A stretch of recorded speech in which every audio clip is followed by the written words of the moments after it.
Guys, good afternoon. Please silence your cell phones at this time.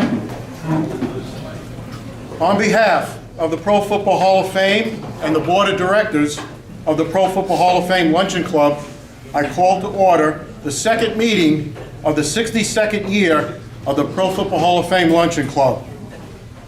Invocation followed by the Pledge of Allegiance, will be given by Pastor Sean Matejko from Whipple Baptist Church.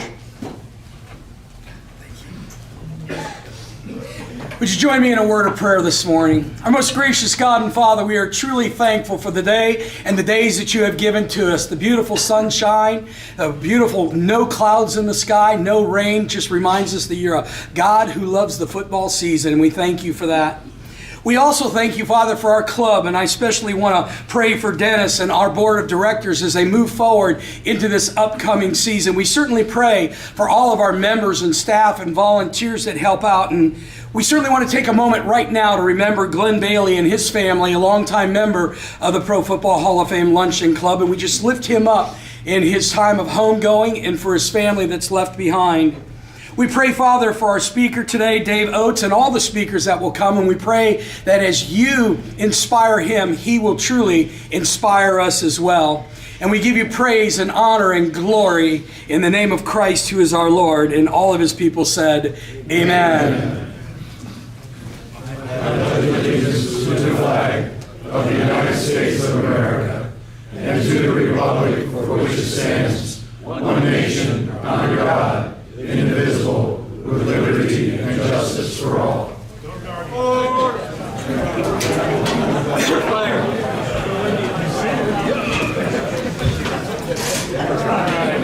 Joining me today at the head table, to my right, to the left, is Financial Secretary Wade Hosteller,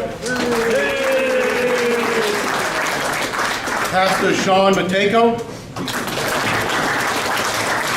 To my left, to your right, Jeff Lindensmith, head football coach at Canton Central Catholic. And our guest speaker today is seven-time Stark County Amateur Golf Association champion and inducted this year into the Stark County Amateur Golf Hall of Fame, David Oates. And right in front of me down below is T-Day Downey, SMG Network. I'd like to recognize our club sponsors this year: Allcare's Primetime Health Plan, Dr. Peter Ferguson, Liberty Ford, the Marion Motley Memorial Scholarship Fund, and Wilshire Golf Club. How about those brownies this week? Beat Jacksonville, and also congratulations to the Guardians. They split their series with the Tampa Bay this weekend. They still have a 4-game lead with 12 games to go, and the magic number for the Guardians is 9. So congratulations. 3? Oh, I thought I read it was 9. I'm sorry. 3 games. Okay. All right. This week, the Hall of Fame residency program, Hall of Famer Charlie Joyner will be visiting Canton this week, so you may see him around town. He'll be here through Saturday. Also, I noticed we had some new members join today. Would those new members please stand to be recognized? I want to welcome you. New members today.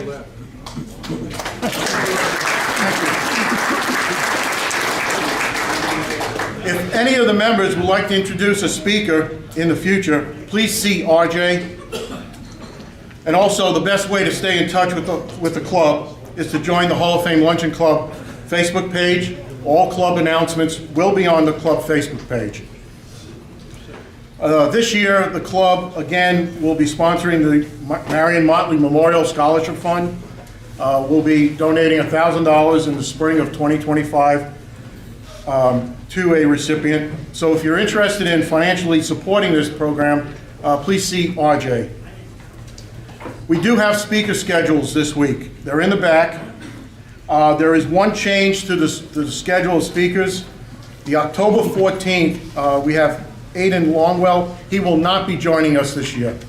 His schedule did not permit him to be attending on October 14th. So RJ will be getting a speaker for October 14th. Also, I'd like to remind everybody that our meeting next week will be here at Tozzis. The original schedule put out was at the hall, but it will be here at Tozzis, September 23rd. And speaking of speakers, I know I mentioned this last week, I'll mention it one more time. Out of respect for our speakers, please refrain from talking while the speaker is speaking, so all our members can hear them and hear the questions as well. And something that I started last week, and I'd like to continue this year, is give the quote of the day, and this is from Vince Lombardi, and I quote, "The achievements of an organization are the results of the combined effort of each individual," unquote. Today's raffle, we'll do the 50-50. Today's winning prize is $173. I'm gonna ask Dave to pick the winner.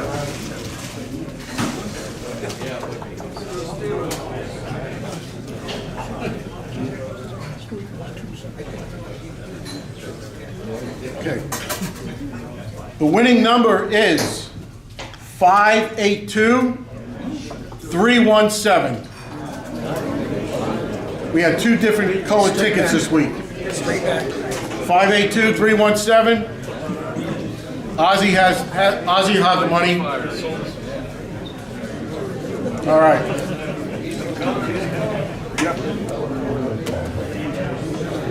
Next week, our speaker will be Bob Lung, fantasy football expert and CEO of the Fantasy Football Expo.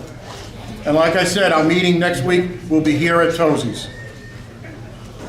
At this time, I'd like to introduce Jeff Lindensmith, the head football coach of Canton Central Catholic, who will introduce our speaker today.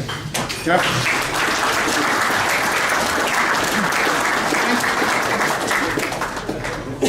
It's an honor for me to introduce to you guys one of Stark County's greatest amateur golfers.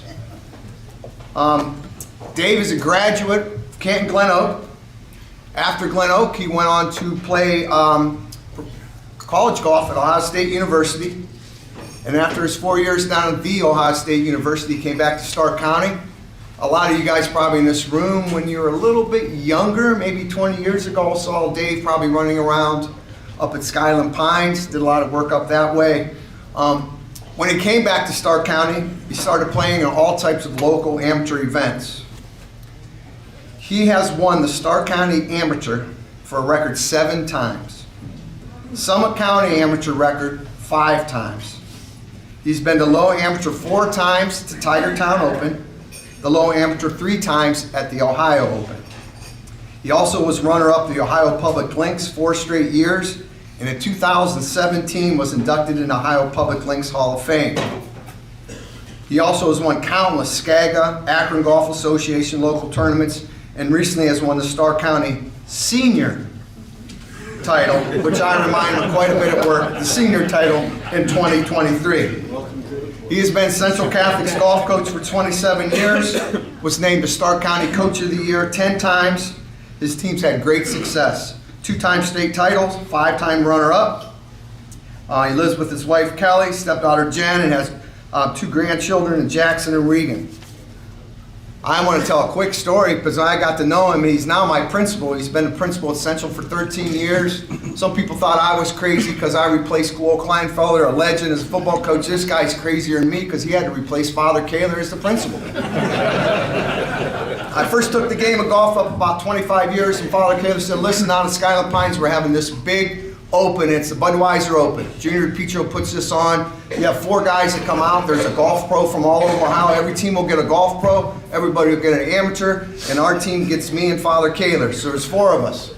And the golf pro comes up and he said, introduces himself to us. And it's so awfully nice. You know, I get to watch a pro. And he said, I've been a pro for 15 years. Dave goes, well, I'm just a local amateur around here. But I do play Skyland Pines quite a bit.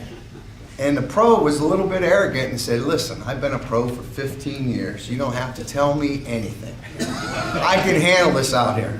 And we said, okay, and Dave and I sat down in the cart. Dave went on to shoot a 61 that day. And the pro tied me to 82. That's a true story. The dinner showed up and I got out of my cart because 82 for me, that's my low round. I said, hey, we're going to have dinner. Come on. The guy goes, I'll never see you guys again. So it's a great honor, Mr. Dave Oates.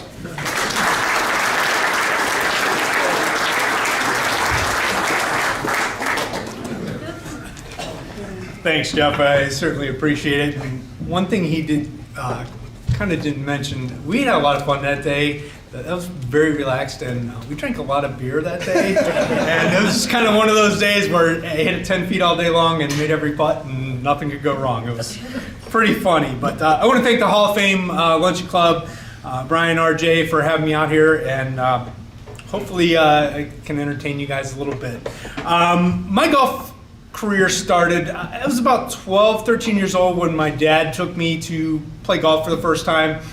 He wasn't much of a golfer, played in a league here and there, went out to Edgewood, played, kind of liked it, played a couple times. Following year, a couple more times, and then I started to get into it a little bit, and at that time I decided I'm going to try out. I'm going to be a freshman at Glen Oak, and I'm going to try out for the team. And I mean, I wasn't very good. I started playing a little bit right before tryouts, and I think I shot 90-something every round in tryouts, and made the team, and was kind of hooked at that point. Got a membership at Edgewood the following summer, started playing pretty much every day. My dad would take me, drop me off, me and my brother. I got a younger brother, that's 2 years younger than me. We would go, he'd drop me off at Edgewood almost every morning, pick us up when he was coming home from work, and pretty much lived at the golf course. When you're at the golf course for, 8, 10, 12 hours every day, you start to get pretty good if you work at it. So pretty quickly, became a pretty good player in high school. I do want to recognize one of my high school teammates, Tony Way, is here today. But got to become a pretty good player in high school. Talked to a few colleges. I always wanted to go to a big school. I did not want to go to some small school. I always wanted to go to Ohio State.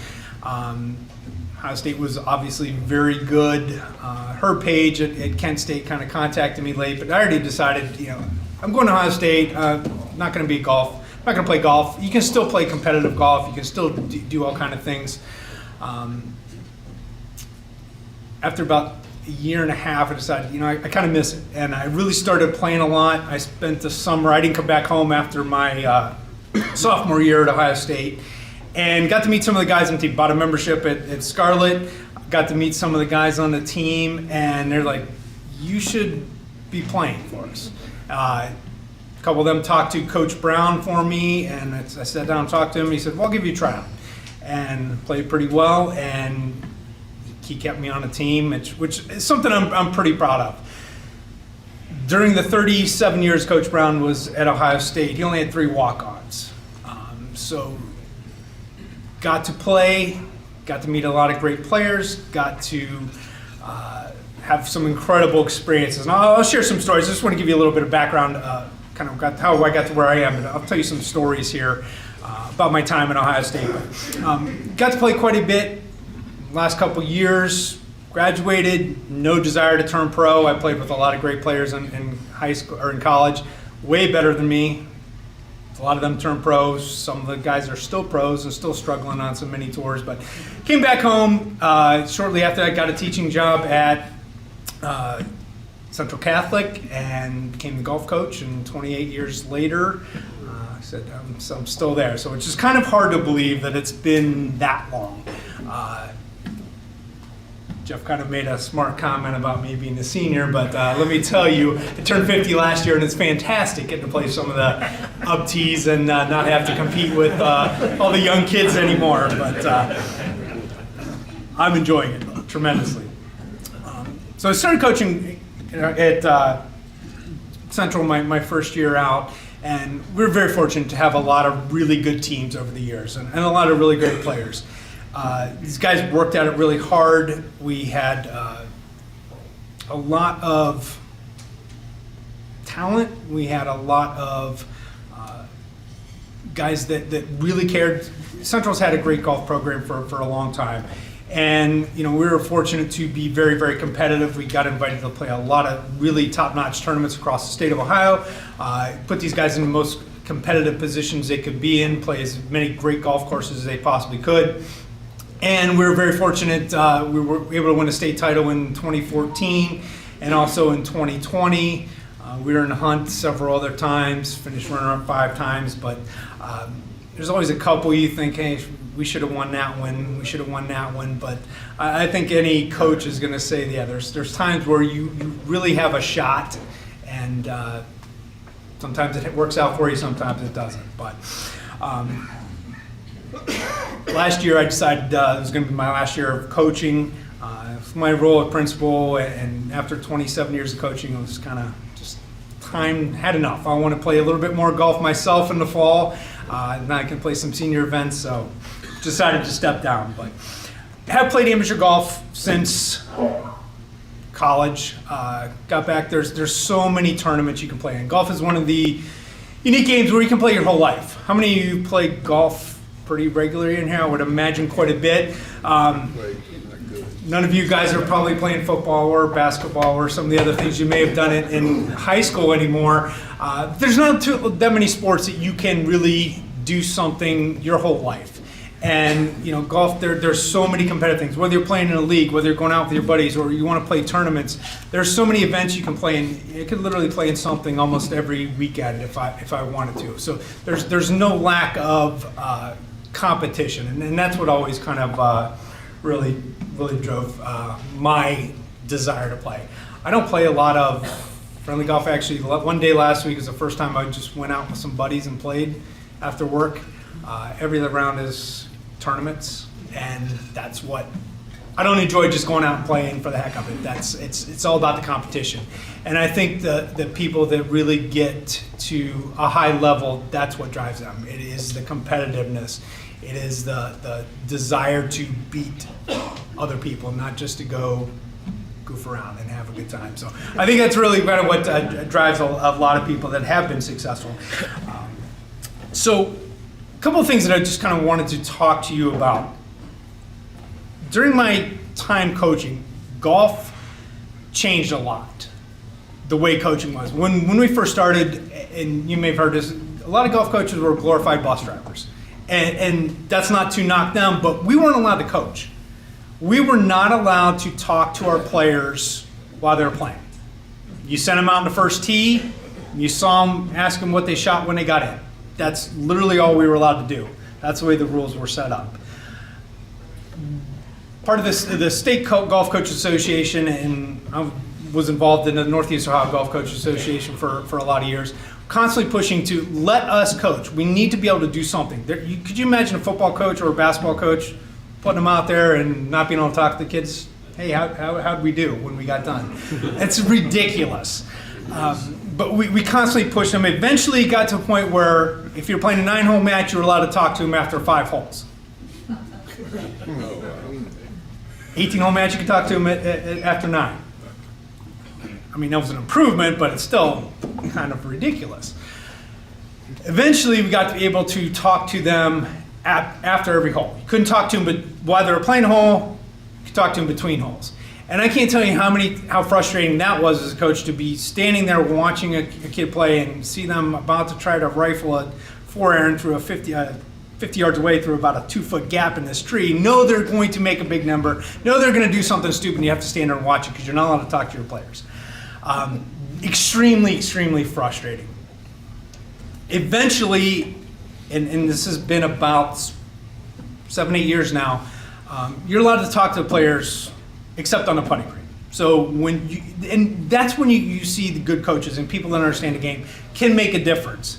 When you're not allowed to talk to them while they're playing, coaches aren't making a whole lot of difference during a match or a tournament. You can help them a little bit with practice and help them do some things, but you can't help them while they're playing.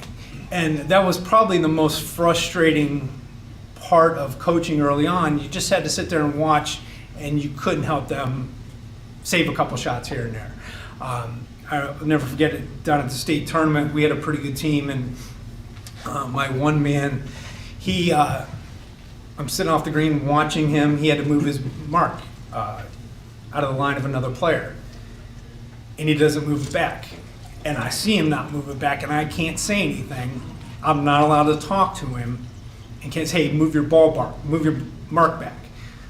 He putts out, go over to him after the hole and say, you didn't move your mark back, that's a 2-shot penalty. Incredibly frustrating to not be able to make a difference while the kids are playing. But thankfully it is so much better. High school golf has gotten much, much better over the past years. Kids are really, really good. The ones that work at it are really, really, really good. They're better than, your best players are still as good no matter what generation you're from, but the quality of good players has improved tremendously, and they're shooting lower and lower and lower scores. And I think you see that across all levels of golf. Back when I started playing, I grew up first few years hitting wooden clubs, wooden drivers. First TaylorMade driver, the metal wood came out, the face on it was about this big. Those you play now, like you look at it and it's unbelievable. Played with a lot of golf balls. Those balls spun like crazy, and you put cuts in them if you mishit it. But golf, the equipment has changed so much. In college, I was I believe a junior when the first Big Berthas came out. And it was like, these things are gigantic because the heads on them were about this big on these drivers. And it was like, this is unbelievable, I can't hit it. If everybody's got an old Callaway Big Bertha driver, take a look at it now. It is like, it looks so tiny compared to the drivers you see now. Back in college and playing, you carrying a 2-iron. Nobody has that now. You have hybrids that hit the ball high and straight and far. The golf ball has changed so much. Getting rid of the Balata balls to the Pro V1s. In the past, 25 years or so, the equipment in golf has completely changed the game. I don't know too many sports that has had the equipment has had such an impact on how the game is played. Has the football changed a whole lot in the last 20 years, Coach, or baseball, or gloves? I mean, they're similar, but there's always improvements, but just such a dramatic change in equipment and how golf is played. The quality of play on the tour is unbelievable. And the amount of, the quality of athletes that are attracted to the game at high levels now is amazing. And a lot of that goes back to Tiger Woods. If you go back to look at guys in the 70s and 80s, they weren't in good shape. They got done playing, they went to the bar, they had drinks, they had fun. They don't do that anymore. Tiger started working out, and these guys work out like crazy. Simulators, where you can dial in equipment and get your swing speed, your spin numbers, your launch angle. They can fine tune the games. Everybody complains about the ball going too far now. It's because you got great athletes and they can fine tune their equipment that fits them perfectly. And it is just such a different game in the last 15 to 20 years than it was back in the 50s, 60s, 70s. It is completely changed. And there's so many good players. There are thousands and thousands of guys that are phenomenal that you've never heard of that could win any tour event on the right week. A lot of people talk about the quality of play now. The guys aren't as good. Everybody argue who's better, Jack or Tiger. Jack was phenomenal, and Jack was by far the best of his era. There was not a whole lot of guys who could win every week. There was a small percentage.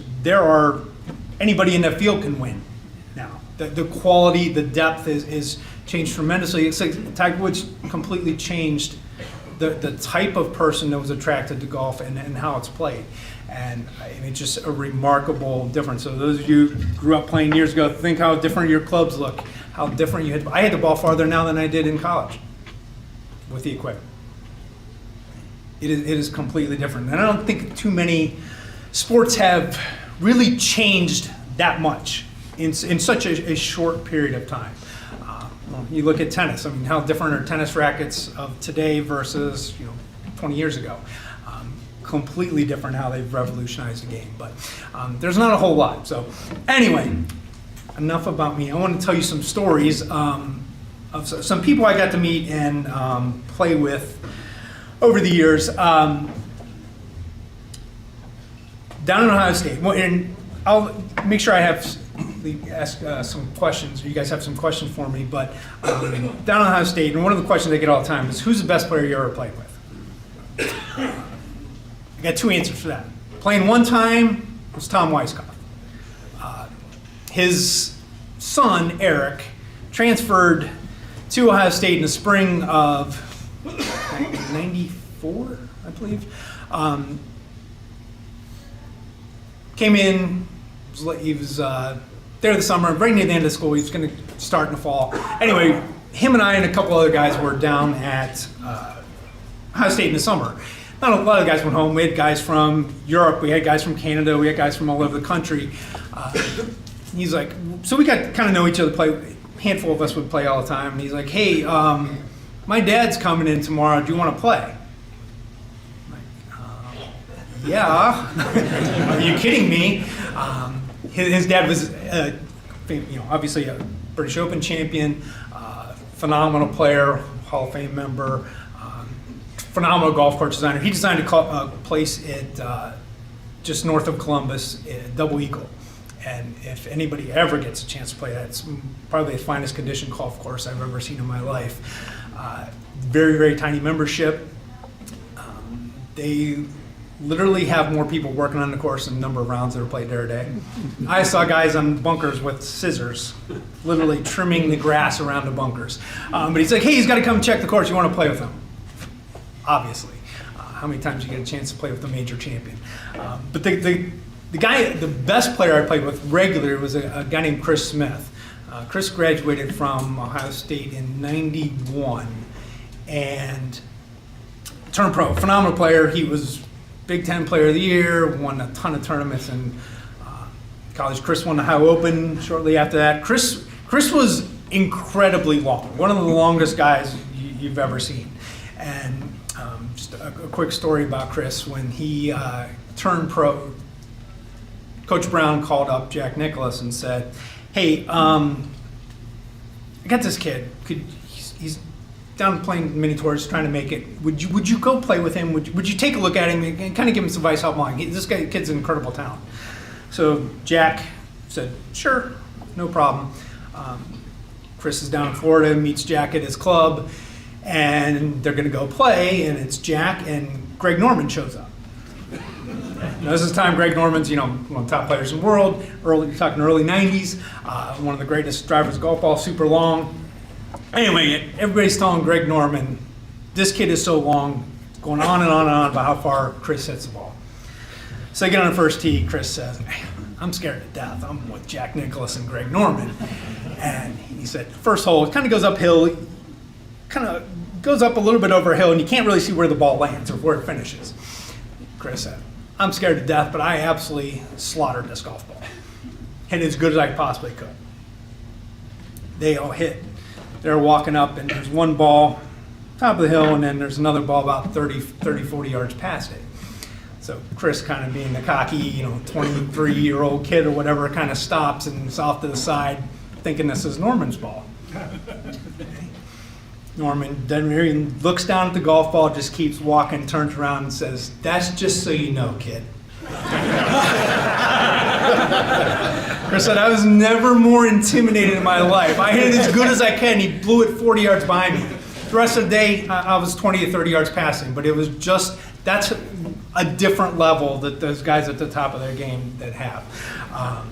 But we would play with Chris all the time, and it would be three of us on the golf team against him. He would, probably about half the time we would beat him, half the time he would beat us. He was that good.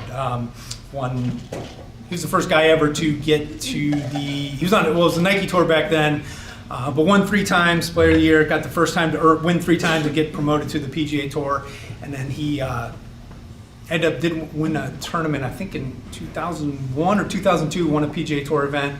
His wife is killed in a tragic car accident not long after that, and he kind of quit playing. But by far the best player I played with regularly.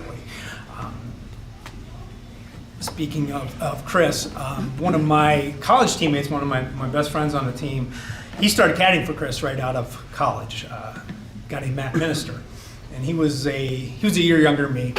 I graduated in '96, so you know. Matt was a year younger than me. Kind of went out on tour caddying for Chris. Won a tournament with him. He said in the early 2000s. Chris kind of quit playing after that, and then he started caddying for Nick Price. Nick was near the last couple years of his time on the regular tour, and caddying for him for the first couple of years on the senior tour. Nick won a few times out there. Nick was kind of cutting back his schedule, so he said, "Hey, I'm not going to play that much. You need to find another bag."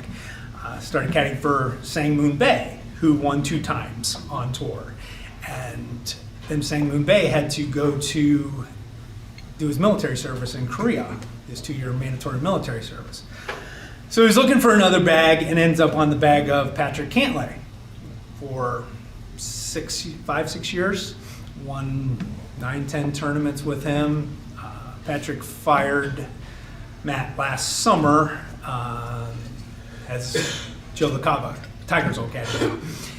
Then Matt didn't work all summer, and then this spring, Justin Thomas called, and he's started caddying for him at the Masters, and has been caddying for him ever since. So Coach Brown always jokes Matt Minister is the all-time leading money winner from Ohio State golf history, because he's been on the bag for about 10-12 wins out on tour and had tremendous amount of success. But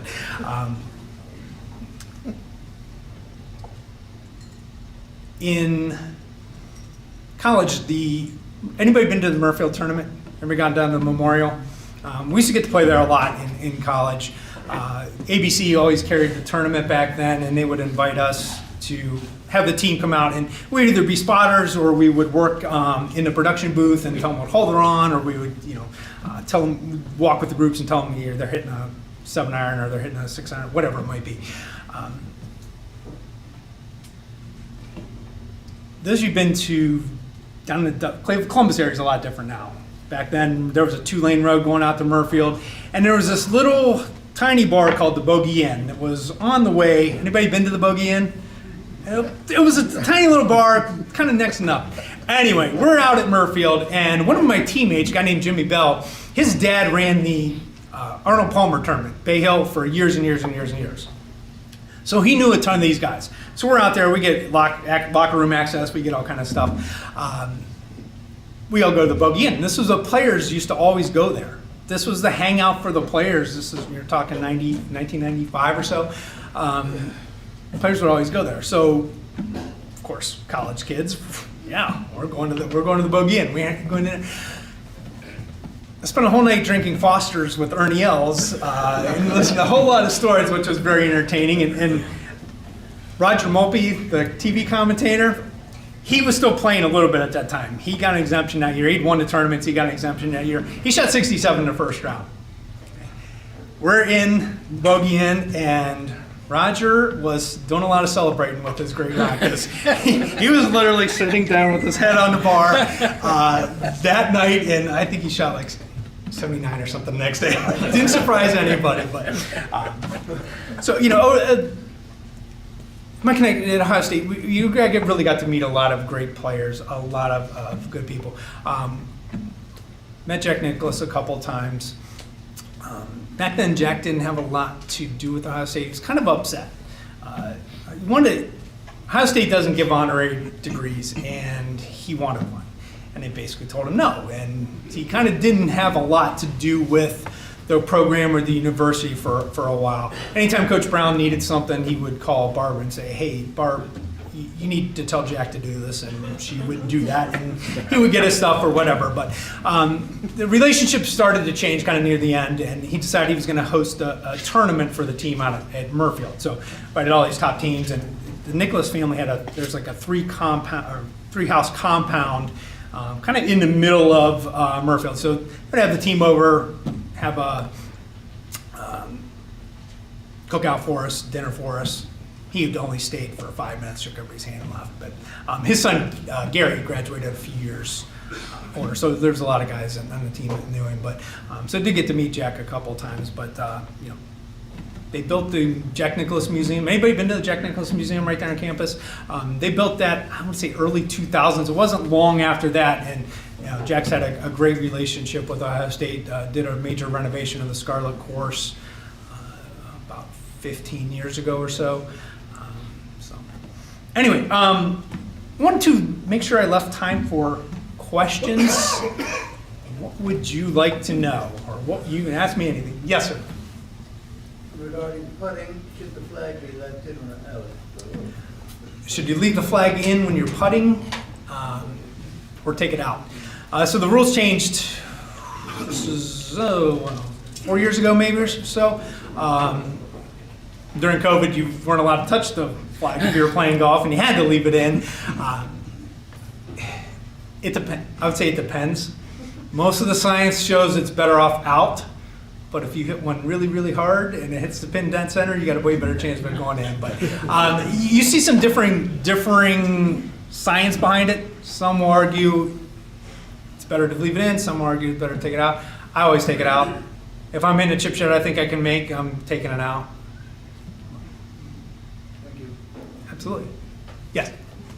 Richard. Coach, I wish when you were coaching my son back in 2000, or you were able to talk about going for that par 5 too, but that's a whole other story. What's the line though between a pro and a real good amateur? I mean, what do you think really separates the guys that make it on the tour? You know, there's so many good players, you and Nicky Lambos and those guys. I mean, what is that line? So, question is, what's the difference between a really good amateur player and a guy on playing on the PGA Tour? Well, guy playing on the PGA Tour or any high-level, whether it's Korn Ferry Tour now or European Tour, whatever it might be, you're talking about the best couple hundred people in the entire world. You're not competing against guys here in Stark County or Northeast Ohio or the state of Ohio or the United States. You're competing against guys, the best players around the world. And you're only talking about a couple hundred. People look at golf and say, oh, you can shoot this. Yeah, but these courses are easy compared to how difficult the courses are set up. Those courses are so hard. The rough is thick, the greens are concrete. They can hit shots that nobody else can. I mean, the difference between a really good amateur player and the top guys on tours is night and day.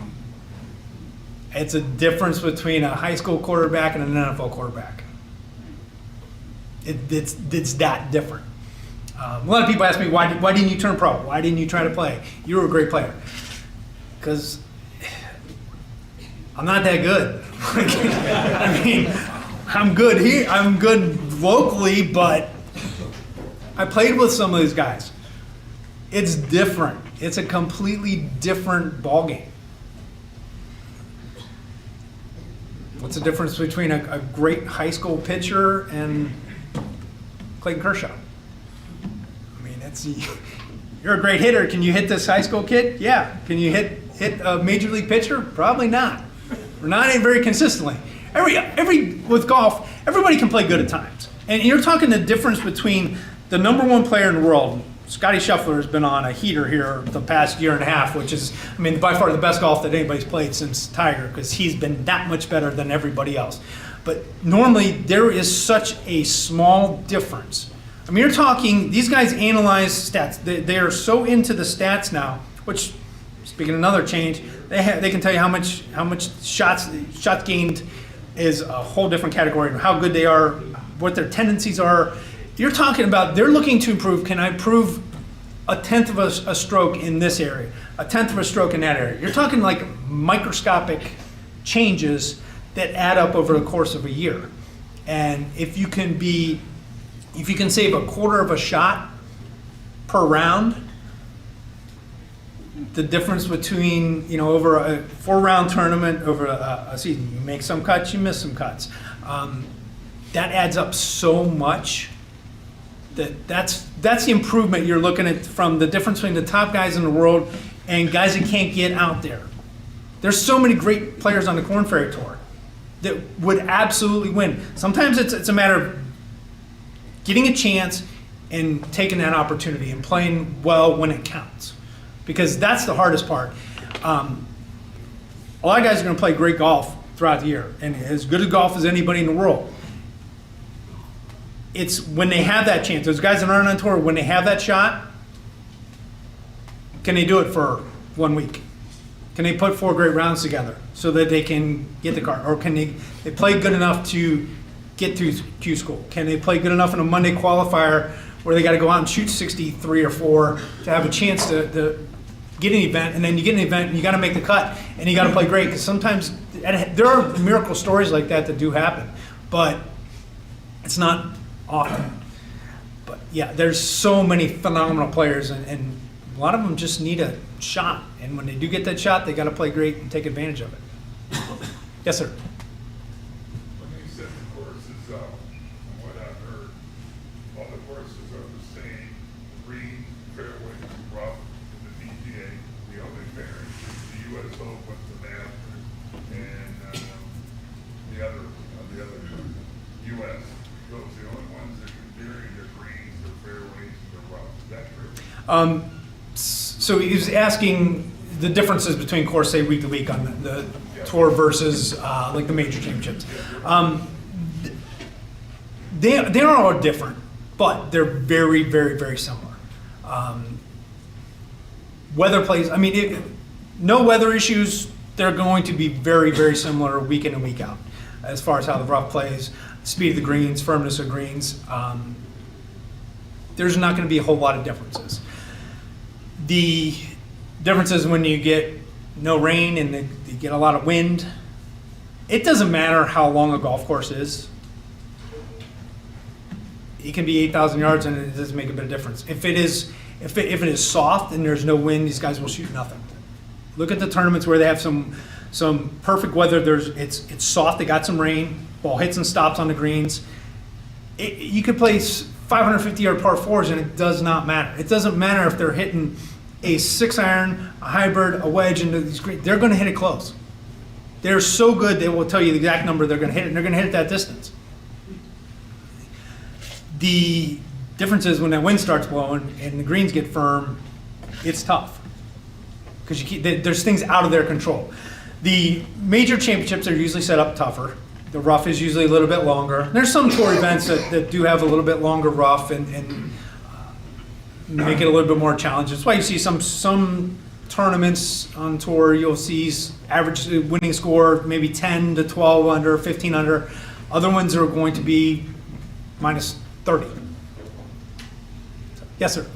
How many holes in one have you had? How many holes in one? I've had 3 hole-in-ones. It's honestly, listen, the hole-in-ones, yes, it's a great accomplishment, but there's a lot of luck involved. I've hit way better golf shots than the ones that went in the hole. Sometimes you get a good shot out. I'll tell you a story. I saw one of my teammates in high school. She was younger. Remember Edgewood? Anybody played Edgewood? Number 16, it's right along the road, long par 3 up the hill, about 190 yards. High school, he smother hooked a 3-iron.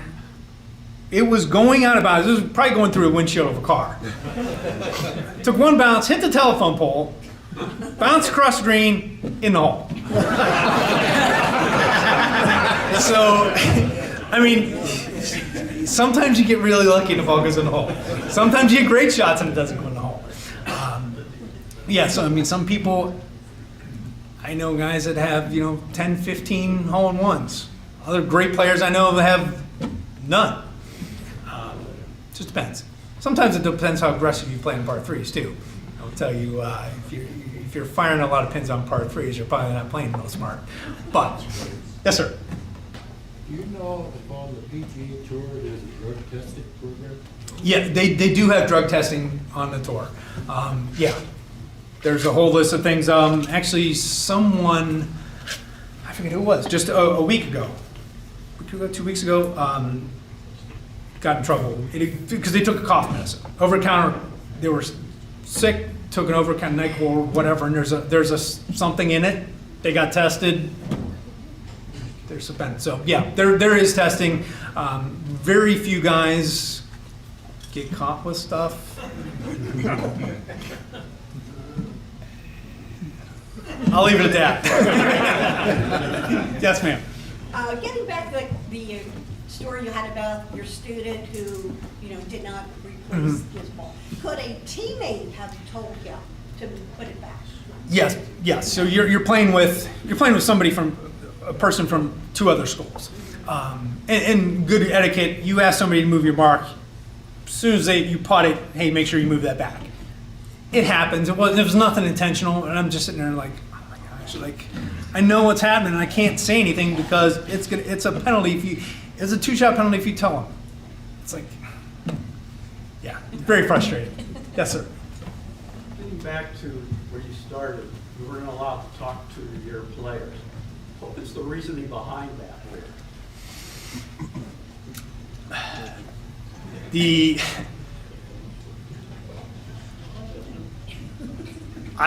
was like that. How many? Did anybody play high school golf? Was it? I don't know when that started or how it started or why it started, but that had been the case. Not too bad mouth the OHSA, but they're very slow to move on things that seem to make a lot of sense to everybody. Yes. Hey Dave, do you think pros will go to a limited flight ball?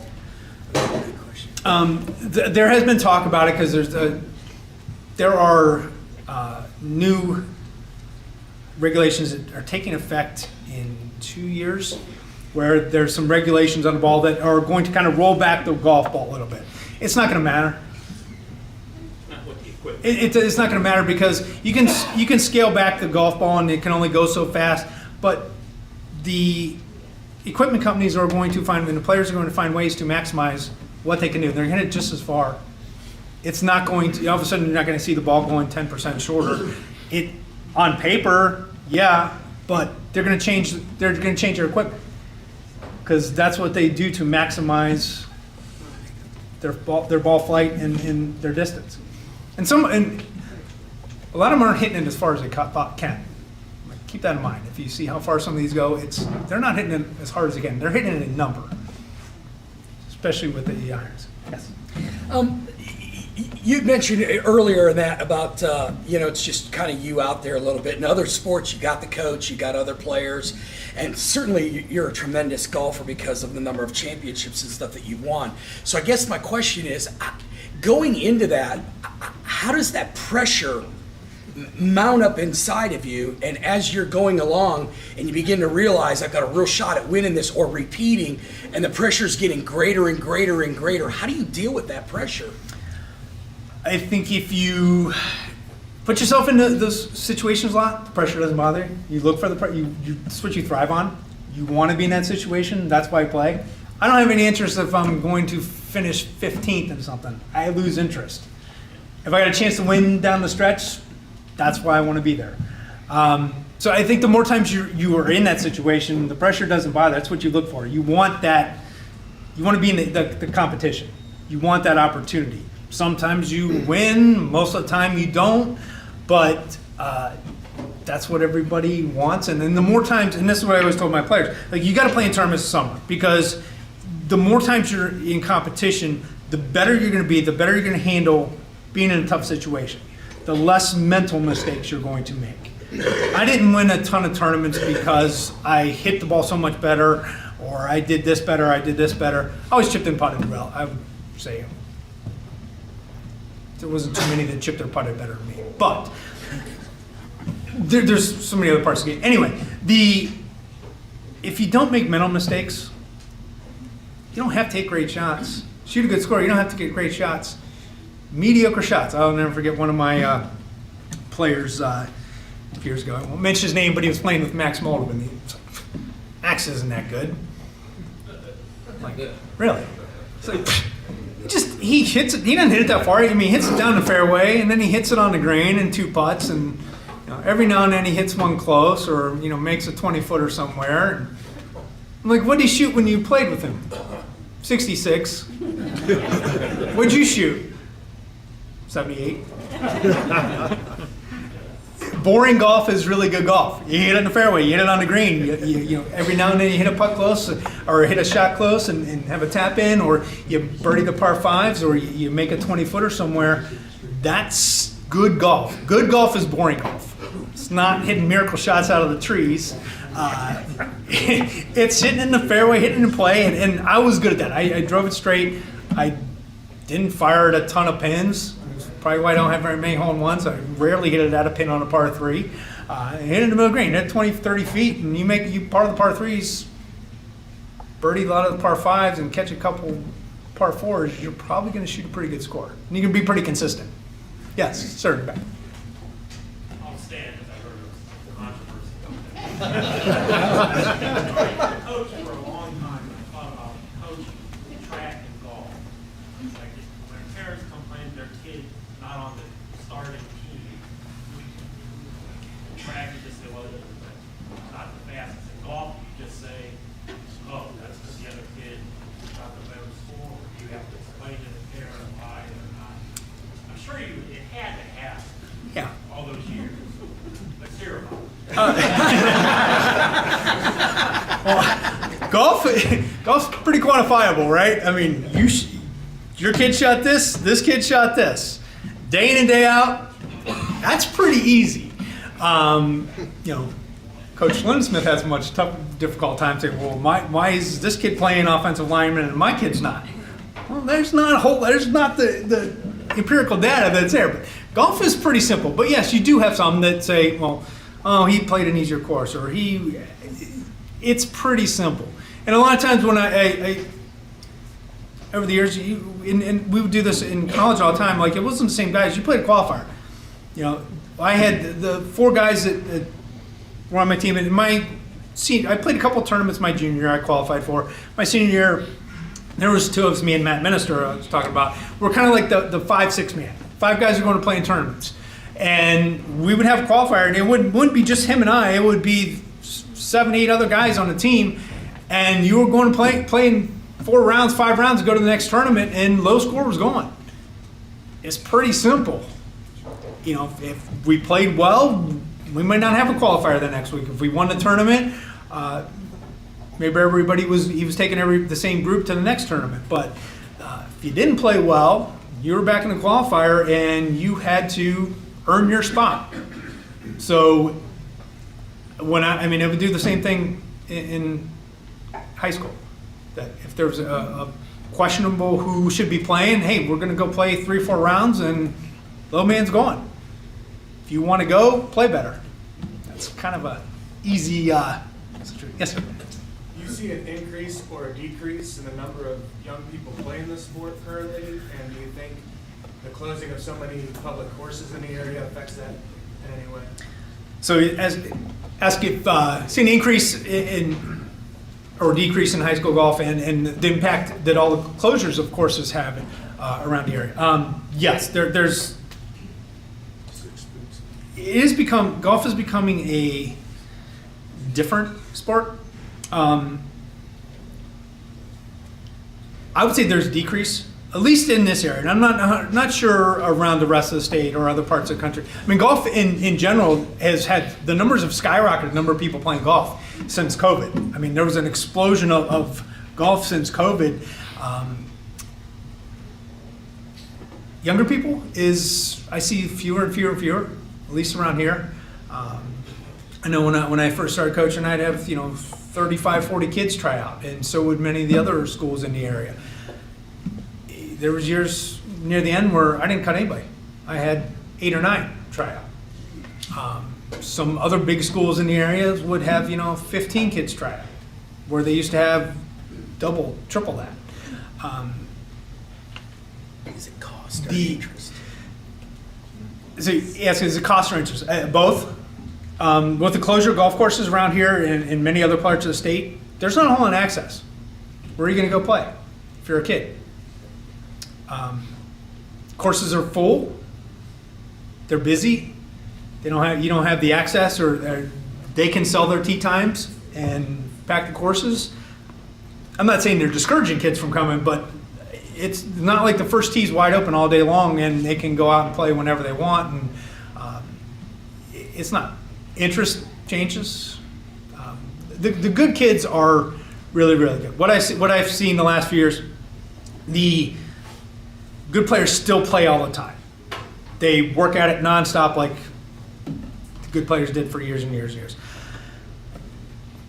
There used to be those kids that would go play once or twice a week and were pretty decent players, could be a decent high school player, could shoot upper 70s, low 80s without really playing nonstop every single day. They liked it, but they were doing other things. They would play a little bit. Those kids there's not very many of them anymore. They either play a ton and are really good, or they hardly play at all and are kind of beginners. That decent middle tier high school player has really started to disappear the last few years. Yeah. One more question. Who are some of your big rivals in Star Conference? Me personally? Yeah. So, you know, some guys are really good friends with. Sam Spino was a very, very good friend of mine, my partner for many, many years. Sam's a few years older than me, but you know, he was a phenomenal player, somebody that I always looked up to. Don Nist was another guy who was older than me, but certainly someone that, career-long amateurs. A lot of guys that are good players will turn pro and they try to play somewhere for a couple of years and they don't make it, and then to get your amateur status back. You know, those two guys were kind of legends here in Starr County. Phenomenal people that I really try to kind of emulate. But growing up, Boo Blakeman was the same age as me, went to McKinley. He was a phenomenal player. A lot of, there's so many that, yeah, those are some of the guys that I played with constantly. Nick Lambos. Yes? Yeah, one more. Do you think it's a positive or negative to have a superstar father like a Tiger Woods or a Jack Nicklaus, as far as like Charlie Woods? It depends. Some are very, very successful. If you look at the college ranks now, there are a lot of PGA Tour players, kids playing high-level college golf right now. If they do it right, it's a huge advantage. They have every opportunity, every access to great courses, to the best equipment. If the parent is pushing them to be just like them and forcing them into something the kids don't want to do, huge detriment. All right. Well, thank you very much. I appreciate you having me.